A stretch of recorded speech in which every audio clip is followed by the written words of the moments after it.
Ladies and gentlemen, boys and girls, it's Diego, and this video is the basic process of arriving in the United States. Let's start with that when you get to America. So you got your K-1 visa and your passport, and you checked it for any spelling mistakes, and you land in the United States of America. The K-1 visa gives you a one-way access into the United States, assuming you make it through the Border Patrol checkpoint when you land in the United States. Remember, U.S. Customs and Border Patrol can deny you entry if they deem you with problems. They find errors in your K-1 visa application. They don't have to let you in the United States, okay? So let's clear that up right away. But you got your K-1 visa, you land, you go into the K-1 visa interview, and you pass that, then you get home. What's the first thing you're going to do besides resting up? Well, first thing you're going to do is you're going to want to reschedule the medical exam. You have to repeat the medical exam by a civil surgeon authorized by the State Department to give medical exams. You're going to include a brand new medical exam on a Form 693 signed by a civil surgeon in the United States. In the hometown where you live, you can find somebody or a city. So you're going to repeat the medical exam. So have your sponsor set up an appointment. The next thing you're going to do is you're going to print a bunch of copies of your I-94, at least 5 or 6 copies of Form I-94. Go to the U.S. Customs and Border Patrol website, look for the website, and print the I-94. You're going to put a copy of the I-94 in the glove box of your car, in your purse, in your wallet, in your back pocket. You're going to need that. That is your current status in the United States. Now, assuming you get married within 90 days, which I'm sure you will, you get married within 90 days, then you're in status again. Your K-1 visa is already obsolete. You're working off of your I-94. Remember, the K-1 visa gets you in America. The I-94 lets you stay here, but for 90 days, as long as you get married within that time frame. If you get married within 90 days, then your status is good until you get your green card adjudicated, even if the I-94 expires. So you got your I-94. What's the next thing you're going to do? Well, you're going to get a social security card. If you are female, you come in and you take your husband's married name. That's fine. You can do that. But your first social security card is going to come in with your maiden name because you don't have your green card yet. So you get your social security card. You go to the Social Security Administration, set an appointment, and you get it in about 10 days. Then you're going to get on the bank account of your new American citizen husband or sponsor or wife. Get on his bank account, her bank account. Become joint bank account holders. Immigration wants to see commingling of funds. Okay, so you get your K-1 visa, you get your I-94, you schedule your medical exam, and then you go and then you apply for your social security number. Then you get on your husband or wife's bank as a co-joint owner of the bank. Basic stuff, right? So now you're a joint owner of the bank. You're also going to get your name, Mr. Beneficiary, Miss Beneficiary, on your husband or wife's, American citizen husband or wife's electric bill, water bill, lease contract with the apartment where you live, or the deed to the house. You're going to get your name on the title to the car, the RV, the motorcycle.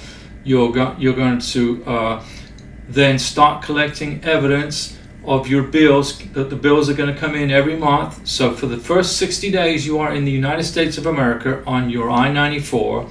You got married within 90 days. You got a bank account together, and now your name is on the electric bill, the water bill, the trash bill, the title to the car, etc., etc. You are building and establishing and providing evidence to immigration that you live together, that you're commingling funds, etc. When you get a joint bank account, you want to get a credit card.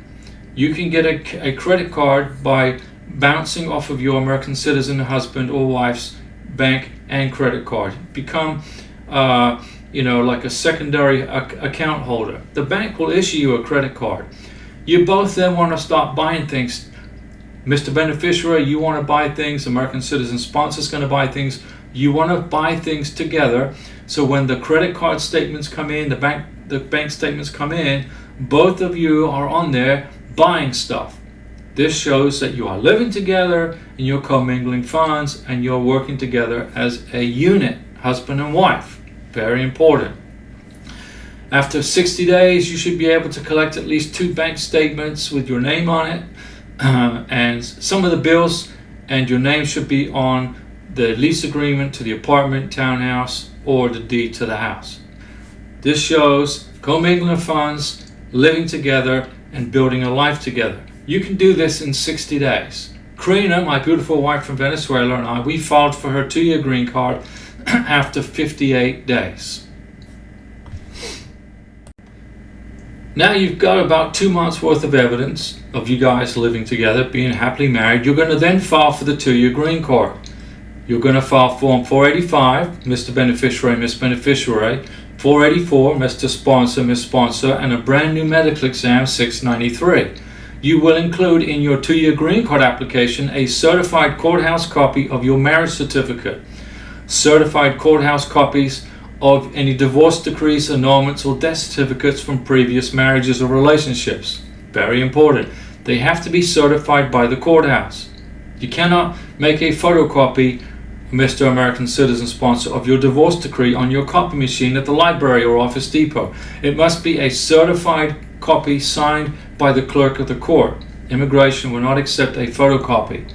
Okay? So you're going to file for your 2-year green card. You're going to include 2 months worth of evidence of you guys living together, commingling funds, and starting your life. Immigration understands that you've only had 2 months in the United States to collect this evidence, so they're not expecting to see a whole bunch, but you have to provide a strong foundation of you guys living together and commingling funds.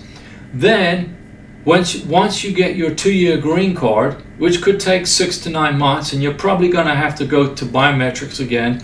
You're probably going to have to, you will have to go to biometrics, and you will have to go to a green card interview, probably, no doubt. You will be scheduled a biometrics interview once you file for your 2-year green card. So you file for your 2-year green card, you pay the fee. Don't use a check. You have to use a Form G1650 and have it debited from your checking account or savings account.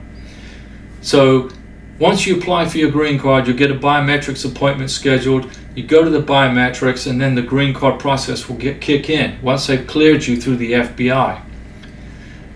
After about 6 to 9 months, you get your 2-year green card, but you must still keep collecting the evidence for your 10-year green card, because in the next 2 years, you're going to be collecting a ton of evidence, the bank statements, the bills, etc., proof of cohabitation. You're going to get a U.S. driver's license once you get your green card. You're going to, show 22 months, at least 21 months of evidence of you guys living together, happily married. Photos at special events, birthdays, Christmases, Independence Day events, with photos of family and friends. You got to keep collecting this evidence. So by the time you go and apply for your 10-year green card using Form 751, you should have a stack of evidence like this already accumulated, ready to go. And that's the process, ladies and gentlemen, boys and girls. The basic process of when you enter the United States of America. Remember, you have to give and prove to the USCIS folks, the immigration folks, that you are happily married, that you're commingling funds, that you are building a life together. The first 2 months in the United States, you're going to put basic evidence together to get your 2-year green card. But after 2 years, you better have a very good, strong list of evidence ready to go. Thanks for listening to this video, ladies and gentlemen. It's just a basic overview of what happens when you first get to America. The process from a K-1 visa to a 2-year green card is about 6 months, 9 months, and then it's going to take about 2 years, a year and a half to 2 years to get your 10-year green card. But when you file for the 10-year green card, you will get a letter of extension for 48 months on your 2-year green card that is going to expire during the period that you're waiting. You can also, if you want to, apply for U.S. citizenship after being married to a U.S. citizen for 36 months. Even though you don't have your 10-year green card, all you have is a letter of extension, you can still apply for U.S. citizenship. Thanks for watching the videos, ladies and gentlemen. If you want to join as a member, join as a member. You can call me, text me, email me, show me your paperwork if you want. I'll go over it with you personally. I'm here to help you. I've been doing this for 13 years, but I don't give you legal advice, and I don't work for USCIS, and I definitely don't work for immigration, and I'm not an immigration attorney. See you at the next live stream, and be patient during this entire process. Are you legal to be in this country? Si, senor. Okay. I have my green card. Where is your green card? You see my other stick.